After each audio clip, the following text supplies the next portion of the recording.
So today was Apple Arcade Update Day 2.11, and there is so much to talk about with that, but I am going to skip most of those patch notes because today was an avalanche of updates. The short version for 2.11 on Apple Arcade, we got a new store with Chromie in City Town where you can make your own custom avatar palettes using your flowers. And we have 3 new visitors, and we got Frog, Toad, and Axolotl avatars. And in a big surprise, we also got a mechanic that lets us change the weather in Wheatflower Wonderland to whenever we want. And it works instantly. You can only do it once a week, but I finally got my floopy blooper. There's plenty more to it. If you want to know all of the patch notes, the updates from Discord, and then what we actually saw on day 1, I did live stream it on the channel on launch day. And in the first part of it, I just go over the announcements and the patch notes. I would say if you have limited time and you're playing 2.11 for the first day, I would make sure to do the quest series with Chromie. I think there was a series of 3 quests. You do the quest, the next one pops up all the way until you get to the final one, which tells you to wait till tomorrow. And because of that wait till tomorrow, that was the only time lock we saw, I would do that quest. There's also a quest series with Tuxedo Sam, which if you have a bit more time, it kind of alludes to maybe additional quests in the future. I'm not sure if those are going to be in this update or not. We don't see an additional quest pop up, but that might be another one to do. And then 2 of the 3 new visitors in the update will be traveling as early as tomorrow, so I would probably try to prepare cabins for them. And then one change that came in this update that wasn't announced and we weren't expecting, we're no longer getting leaves from doing our daily tasks, and apparently this was intentional. So it seems like they're trying to match events to the statement we heard not too long ago about currency not coming in daily tasks for secondary events. And we all pointed out where we do have secondary events that do give out currency during the daily tasks. And then we had this event where you were getting leaves during your daily tasks. It feels really strange to change it partway through, but they say that's the way it's going to be going forward. I just hope that they actually scale the pricing of things in the event stand to the actual amount of currency you can get, and that it stays a pretty easy thing to get each day. I think the balance of currency and pricing in the event stand has really been kind of a mess for a while now, and I'd really like to see that stabilized. I do just really want it to be as easy as possible, because I think it can get discouraging when it seems too hard or like you can't catch up. So we'll have to see how that works, because our next event starts very shortly after this one ends. The current Days of Plenty goes until November 18th, and in the press release today, they said that Give and Gather is going to start November 20th. Give and Gather is our winter event where there's a present pine and you get to deliver gifts with Cinnamoroll, a combination of character-specific gifts, which will allow you to get character-specific items. If you were familiar with previous years of the event, you would get different presents depending on how many years you've actually played the event, and parts of the story would be different. There will be a lot more information coming about this in an official post, but we hear that this year it will not be year specific, and we hear you'll be getting bears from your besties. And if you were around for the event last year, you know exactly what those bears are. In my last video, I said that year 1 we had gingerbread, last year it was snow and snowmen. We're told this year the theme is white and gold, and there'll be present outfits, including new outfits for Hello Kitty and Cinnamoroll. We don't have any images to go with those descriptors, but I know I'm looking forward to seeing what everything looks like. And so I'm kind of curious, are Hello Kitty and Cinnamoroll going to be dressed up like presents, or in some sophisticated white and gold? That'll be coming November 20th, just about a week away. So sometime next week, we should start to see some of our first images, if not before. And with this event, we get another event flower. We'll have poinsettias spawning during the event. When you fertilize poinsettia, they get a patch pattern, and the poinsettias are kind of neat because you get 3 of the flowers on the plant, and they're a little bushier than our other flowers. And if it's as we expect, following the pattern of past events, you'll have poinsettias spawning the entire duration of the event, all the way through December 29th. And then we actually have the date for the next Apple Arcade update. I imagine this will be 2.12, and due to the holidays, that'll be January 7th. So that gives us quite a bit of time before then. And remember, the next event after Give and Gather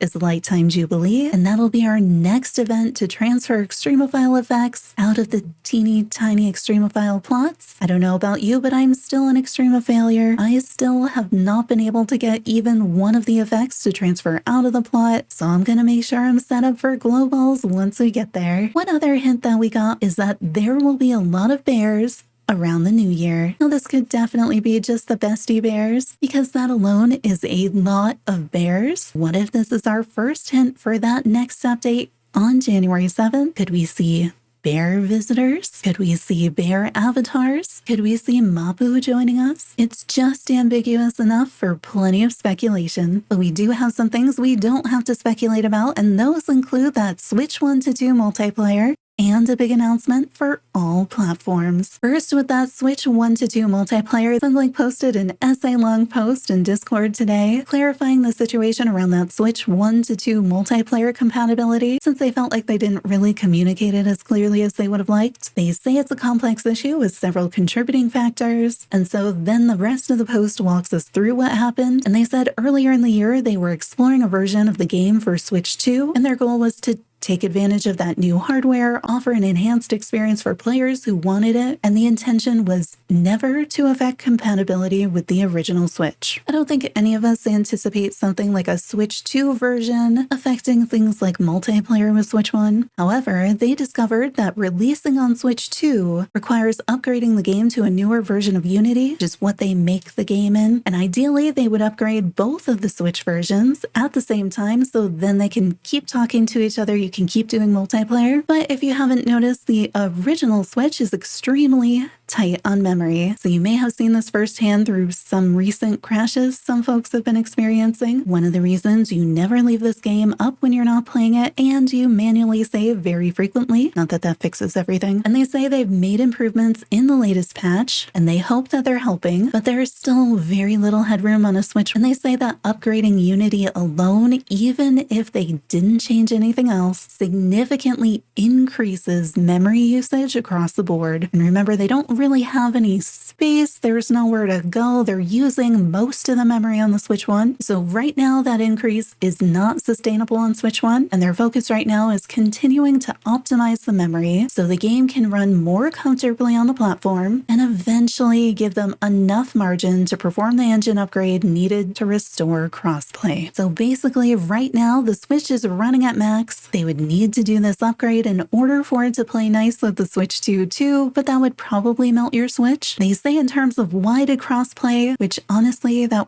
doesn't seem right when we're still talking about Switches, work before, and why did it break now? The patch that we received late last week was the first time the games ran on two separate versions. So Switch 1 on its version, Switch 2 on its own version. Up until now, they were both running the exact same build, and so it could talk to each other, you could multiplay together, but that meant they couldn't enhance features on Switch 2. So I take this to mean they're running on two different versions of Unity, and because of that, they don't talk to each other. And I still think most of us would have preferred if there was like a Switch 2 upgrade pack, and you would know what you were getting, and you would also be warned if you upgrade, the upgraded version will not be able to play multiplayer with Switch 1. We wouldn't love it, but I feel like that would have been received a lot better than, surprise, no more multiplayer between Switch 1 and 2. So I appreciate the explanation. I do sort of wonder, what about the physical copies? Does that mean I'm downloading like a whole bunch of other stuff? Is it really not that different because we're already downloading so many updates to that? I have heard from players that they were able to take their save from their Switch 2, play it on their Switch 1, and multiplayer that way, and they didn't have any save issues. So I'm hoping that continues as we go forward, as they make additional changes. I think it's also hard for us right now because even though I play in a Switch 2, the game doesn't play perfectly. I still have frame drops and things, those little snags, and I feel like it should run a lot better. So it doesn't feel like we have a full Switch 2 build at this point. And so to see things taken away when I don't see anything added doesn't feel great. But I do appreciate the explanation, and it is basically what I had been thinking, that they went in and they were like, let's optimize the game for the Switch and the Switch 2. Let's make it run as well as we can. And I feel like this is like a first step towards doing that. I don't think this is the final form. And then when they were doing that, there were different ways to make it run better on the two different systems, and that made it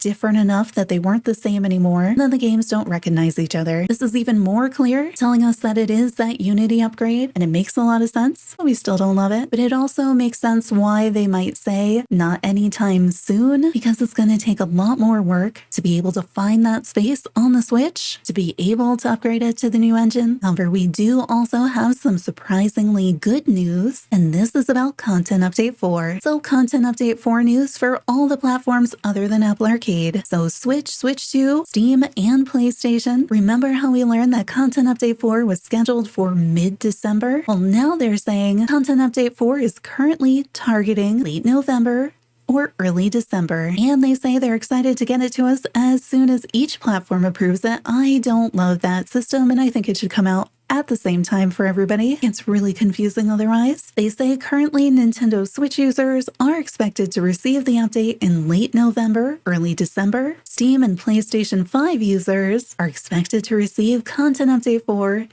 in late November, meaning mid next week. So it sounds like just about in time for Give and Gather to start. We should be seeing the Steam and PlayStation 5 update for Content Update 4.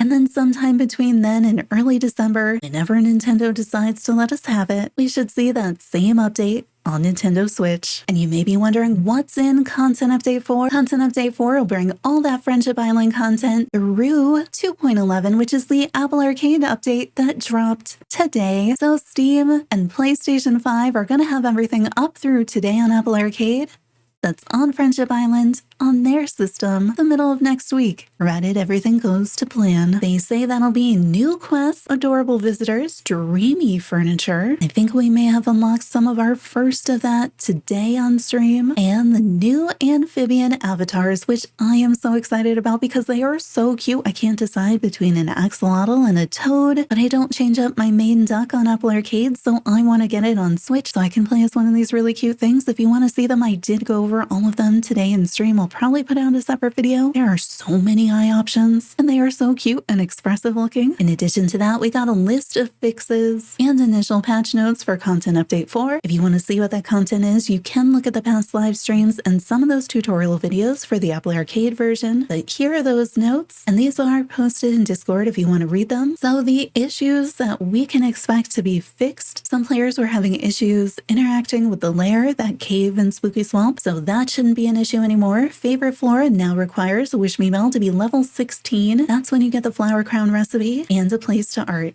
where you unlock the creation station, because in Favorite Flora you have to make a flower crown. So now the game is going to actually check that you can actually make a flower crown. Players on Apple Arcade who have gotten stuck there say all they needed to do was talk to her again, quest completed, and they could continue. They fixed a possible softblock with Gropey if the player has Absence Makes a Heart and Critter Queen active at the same time. Natsbaru is now required character for Magma Master, and that's supposed to fix when players had both Magma Master and Hide and Seek on at the same time, and then you couldn't find Batsmaru in Spooky Swamp because he was at Mount Hothead for Magma Master. In terms of items and crafting, the mini furniture customizer will now show the right colors on the left-hand side of the screen when attempting to customize it. The bell garden has been changed so that if one guest completes the last sequence, the rewards, that bell arch and the opal, now they'll be given to both the guest and the host. That's pretty nice. The host is not going to do the celebration of the rewards, but they'll actually get the notification. And if you already lost the plans to a guest, you should get those on startup. And on startup typically means on island reset after you update the game. So if you play in the morning, update in the afternoon, play again, you wouldn't see them. You'd have to wait until the next day. The monster beanie and scholastic beret should no longer have clipping issues. My Melody's pirate hat no longer has clipping issues on some avatars. Oh wait, did you fix that on Apple Arcade? I need to go check. The Fashion Frenzy tag has been added to some of the items that were missing it. My Sweet Piano's 50th anniversary outfit no longer has clipping issues. The Scholastic brick half wall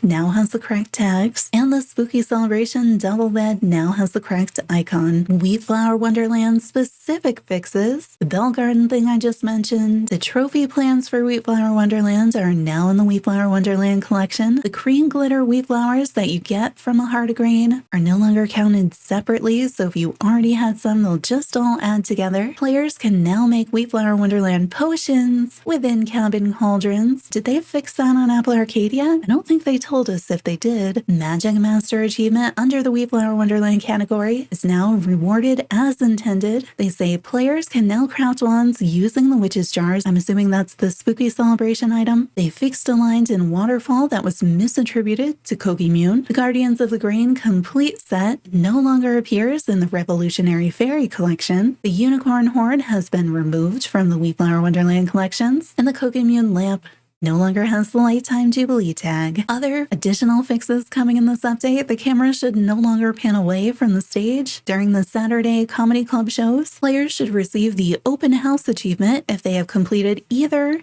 Making Yourself at Home or Home Sweet Home Part 2. While using the skip animation option, any flower filters will persist while the player is using the composter, rather than resetting every time. City Town lures have been removed from platforms that do not have City Town. Makes sense. Tongues on dog avatars should stay the same color now, and they won't change with your avatar palette. And then there's also translation fixes. So that's all the fixes that we see in the patch notes. The features, the new quests, the new content is on top of all of that for Content Update 4. So we should be seeing those amphibian avatars, a bunch of new visitors. I was just looking through patch notes on Apple Arcade to see if I could get a summary of some of the new things that you'll be seeing in Content Update 4. I didn't pay enough attention the first time, but the notes around Give and Gather say to keep a lookout for all of Cinnamoroll's friends as they celebrate the season. And now that could simply be referring to the gifting mechanic, because we are helping Cinnamoroll deliver gifts to all the friends. But there is a part of me that wonders, what if all of Cinnamoroll's visitors participated in the event this year? What if they got new outfits or just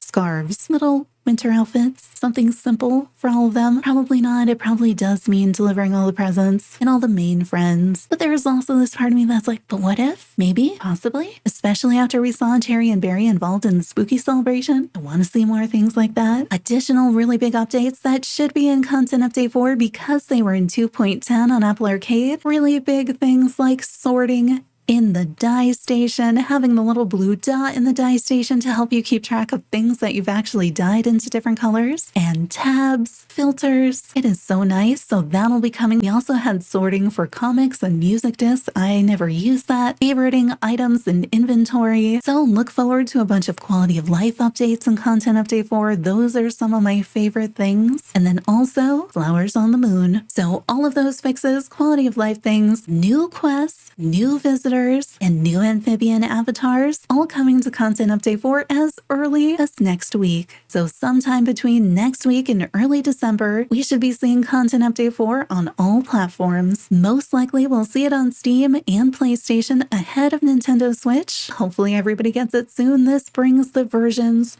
so close together. I had been anticipating that we would always see a several month gap between Apple Arcade and the other platforms, and they've been doing an amazing job of keeping them all up to date like this. That is way faster than we were anticipating. So I think that's just about everything new in Hello Kitty Island Adventures so far. If you want to see the full patch notes, announcements, and everything that we did on day 1 of the 2.11 update on Apple Arcade, some of which is coming in Content Update 4 next week to other platforms, check out today's live stream. We will be streaming again tomorrow to continue with some of those quests. Subscribe for more Hello Kitty Island Adventure content and turn on notifications to find out the next time we go live. Hope to see you there.